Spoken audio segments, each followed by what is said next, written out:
let's start with you, Dubois. I know you're out of it now, but honest to God, explain to me in layman's terms, right?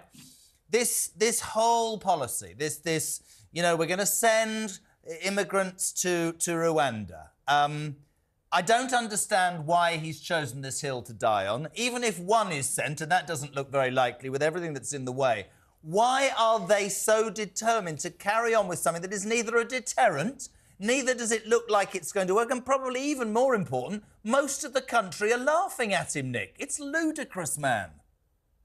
Well, it's bizarre to say the least that he has chosen this as a hill to die on. But you know, there is this sense of belief in the Conservative Party that the next election will be won or fought on immigration.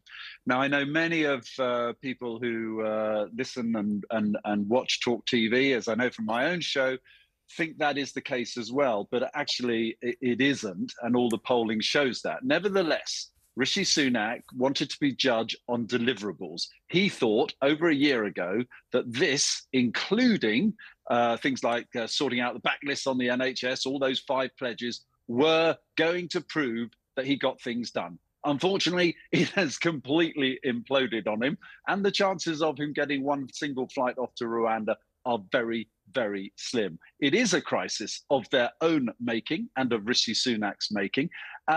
However, I don't see tonight them losing the vote. I just don't. I think there's a lot of hype going on at the moment. He had a bad day yesterday, but the idea that they will lose the third and most important vote tonight, I think is for the birds. I just don't think it's going to happen. I've sat through many rebellions myself.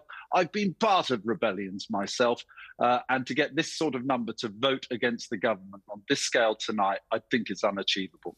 Alice is with us as well. Morning to you, Alice. The evaluation there, and we were talking earlier with our political correspondent, often there's a lot of noise, but it doesn't translate to the numbers. However, that noise that's being created and MPs sort of being a bit more worried about their own PR status than their party is more than a significant problem for the Prime Minister. It could be something that, you know, brings them all to their knees. Yeah, absolutely. I mean, I don't think we should read too much into the resignations of Lee Anderson and Brendan Clark-Smith. These are MPs who both overturned big majorities in Labour seats at the last election. I think that's what they'll be thinking about rather than really the details of the amendments on this bill themselves. I think Nick's right. I think Rishi Sunak and the government think that immigration will be a wedge issue at the election, something that will be a real point of difference between them and Labour. And on that, I think they're right. But I think the real problem is how far behind they are in the polls.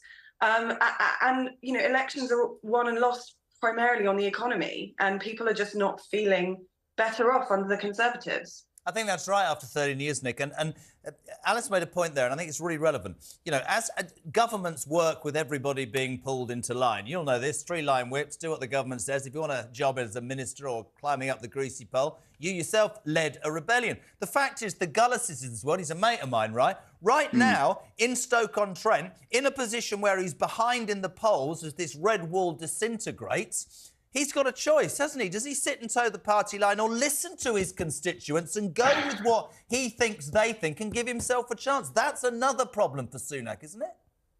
Well, Jeremy, the people resign basically or vote against the government on basically on 2 reasons. One, on principle, okay, or one because they think it's going to be noticed in the constituents and they're all going to say, oh, what a good bloke, what a good lady, I'm going to vote for you at the election, despite the fact I disagree with your government.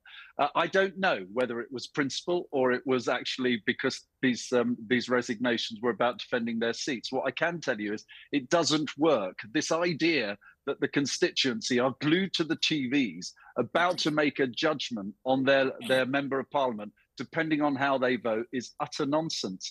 It never works like that. We've seen that time after time. I've also seen it myself. So the reality is these elections will make these resignations, if they are fueled by the idea you will save your seat, that Lee Anderson and Jonathan Gullis and so forth will save their seats, I think they're mistaken and miscalculated. If it's a matter of principle, which I just don't know these guys, then fair enough.